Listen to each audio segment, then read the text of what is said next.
Now, today we're going to talk about something that's real important, it's really a part of just about everybody's life, because nobody's immune to it. I'm Charles Evans, and we're going to talk about ways and things we can do about reducing teenage fatalities. A lot of people ask me from time to time, as a law enforcement officer, what is the worst parts of your job? What's the worst thing you dread? Is it the paperwork, going out to somebody's house on a domestic, seeing somebody beat up or abused, which all of those things are bad as far as law enforcement, the things that we have to witness on a day-to-day basis. But the worst thing that any law enforcement officer will tell you is the fact of having to go to somebody's house and knock on the door and tell them that one of their children has been killed in a car wreck or fatally injured. Today we're going to talk about ways we can reduce that. 14% of all deaths due to vehicle accidents are teen drivers. A lot of people say, 14%, that's a low number. I thought a lot more teenagers got killed in car wrecks than that. That's 14%, it's kind of low. But according to the Allstate Foundation, that equals to about 6,000 teenagers a year. So when we start talking about 14%, 6,000 of your fellow teenagers was going to be killed in a car wreck this year. Not necessarily your friends, but it's going to be that high of a number. 53% of the time, these accidents are going to occur on the weekends. A lot of people say, well, why weekends? That's because teenagers drive more on the weekends. During school days, a lot of teenagers don't drive to school, they ride the bus, but per se on the weekends, they do have a little more leeway and they're able to drive to town, whatever extracurricular activity they want to do, but they're on the road a lot more. When we talk about the 6,000, that's 20% of all reported accidents. So that means of all the accidents that occur, 20% of those accidents are teen drivers. We ask why. That's the most typical question in the world. Anytime something happens in somebody's life, we ask why. Same thing with us. We ask why is the number 6,000? Why so many? The number one reason is inexperience. And the problem that we have is when you give a teenager driver a license, there's nothing we can do to increase the experience that they have. The number one cause of accidents that they have is because of inexperience. Full-size versus compact cars. Most students, you realize, or most young people, they don't want to drive, and I recommend to y'all, as when you start getting your car, as first car, people want to get a sports car, they want to get a small car, they want to get something that's hip or cool to their friends. And I suggest to parents, in a way to keep your child safe, and I suggest to students, and young drivers, find a car that's going to be safe. Find a vehicle that, by some slim chance you are in an accident, you are going to be protected. Like I said on the last screen, inexperience. You need to get as much driving time as you possibly can get in before you start driving all by yourself on a regular basis. But in turn, you also need to make sure you find a vehicle that's safe for you, something that's going to protect you. Speeding is another main cause. Speeding is we talk about inexperience, we talk about the small cars, driving fast. You need to give yourself a little more time. Make sure that you sleep a little early in the morning time. It's better to get there late, and I tell people this on a regular basis on a traffic stop. It's a lot better to get there safely and be late than it is not to get there at all. So kind of plan your day a little better. Plan it, make sure you give yourself plenty of time. Parents, make your children get up a little earlier. Make them leave for school a little earlier. Make sure they have plenty of time so they don't have a reason to speed. Driver error.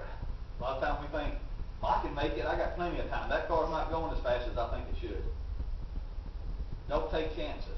When you're talking about driving, talking about teenage fatalities, don't take chances. If you an extra second, an extra minute, that's not going to interfere with you. That's not going to cause a problem. Like I said, better late to get there than not get there at all or end up in a hospital, because I promise you, there ain't a law enforcement officer in the world that wants to go knock on the door and tell somebody's parents that their child has been killed in a fatality accident or even seriously injured. I didn't include the number a while ago, but there's 300,000 students injured in car wrecks per year. Talk a little bit about how teenagers think. The National Institute of Mental Health done some surveys, and they've done some evaluations on teenagers to try to figure out, well, what can we do to change this number? How can we slow it down? How can we cut it down some? So they did some evaluations. A lot of teenagers, and I'm sure y'all probably said it yourself, or you will when you start driving, I'm a good driver. I do good. It's not me, it's somebody else. It's a common thing to blame somebody else for a problem. It's a common problem. So just, don't think I'm a good driver. I'm an inexperienced driver. That's what you need to think. I am an inexperienced driver. I need to take extra precaution. I need to drive a little slower until I get to where I'm not an inexperienced driver, until I get some time behind the wheel. A lot of them think, well, they're drunk drivers. I mean, that's a normal response to most people. They think, I'm a drunk driver. I mean, the drunk driver's not I'm a drunk driver, but the drunk driver causes the accident, or causes my accident. Drunk drivers, you seen a while ago, we went over the three main causes, and drunk drivers wasn't none of them. Drunk drivers is a major problem. But when we talk about teenage fatalities and teenage wrecks, drinking isn't the main problem. The main problem is inexperienced speeding and driver error. So that's the things that we need to concentrate on our driving. That's the things parents need to concentrate with their kids. We need to work on these skills. We need to get this experience in behind the wheel. Everybody speeds. My grandmother's told me 1,000,000 times, 2 wrongs don't make it right. You ride down the road. I've had a lot of people, we stop on traffic stops, and they say, well, I'll just stand with the flow of traffic. You're inexperienced. You don't have the experience that somebody else might have. Don't let their driving influence you into getting in a fatality or a serious wreck. You're inexperienced. Or parents, your children are inexperienced. That get them to slow down until they get the experience in. The bad part is that all the teen programs that the state has implemented for the last 10 years, there's been over 5,000 teenagers killed in a motor vehicle accident. So all the things that they've done, still the numbers are staying the same. That's a horrible thought for a parent. That's a horrible thought. That's to know that their child is at that much risk. And we still implement more policies, the restricted driver's license and all that. I put out this book several years ago. Said, will it happen to me? Basically, I put it in the back of this book. It says, how fast will you die? And this is what happens on an impact right here. And I really felt this was important because it says the first tenth of a second, the front bumper and the chrome and the grill work collapses. Still penetrate the object to the depth of 1 to 1.5 inches. The second tenth of a second, the hood rises, compiles, smashes into the windshield, spinning, rear wheels leave the ground, the fenders come in contact with the object. Third tenth of a second, the driver's body is off the seat, torso upright, broken knees pressed against the dashboard, the plastic and steel frame of the steering wheel being bent. The fourth tenth of a second. Now we're not talking about tenths of a second here. Now this is what happens on the impact. I'm not talking about minutes. This is tenths of a second. The fourth tenth, the car front 24 inches have been demolished, but the rear end is still traveling at the same speed. So the impact, what's happened when we crash is the front stops, but the back's still pushing. Fifth tenth of a second. The driver's frozen hands bend the steering wheel column into an almost vertical position. The force of gravity impels him on the steering shaft. Jagged steel punctures his chest. Blood spurts to his lungs. Sixth tenth of a second. The driver's feet are ripped from the tightly laced shoes. The brake pedal shear from the floorboard.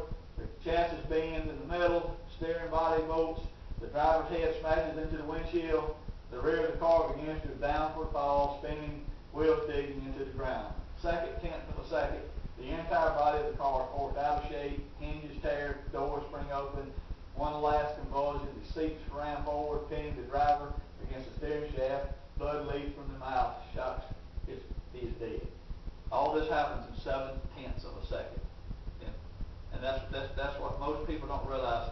They think I'm immune, and that's why I'm talking to y'all today, because you're not immune because you're in a car. You see that right there when we went over that, how quick that it deteriorates. It takes 7/10 of a second for a person to die in an accident.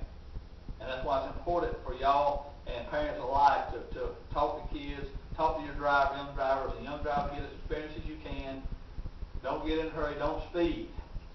Because, like I said, in this book I titled it, Will It Happen to Me? But what I'm telling you today is don't let it happen to you. Parents, don't let it happen to your kids, because I promise you that every parent in the world nightmare for an officer to come and tell them that something's happened to their child. And children, I tell you, I think back when my aunt got killed several years ago, that my grandmother told me that she thought the hardest thing that she'd ever done was when she lost her parents, until she lost her child. And she realized that when she lost her child, it did not prepare to lose her parents. So I I'm telling you today, don't let that be one of you. You know, back of my book, that's the back cover of my book. That's the tombstones of all the kids that's in this book. And I'm going to give everybody one today and let you carry it with you. But this is important. You know, keep yourself safe. Do what it takes to make sure that you stay safe.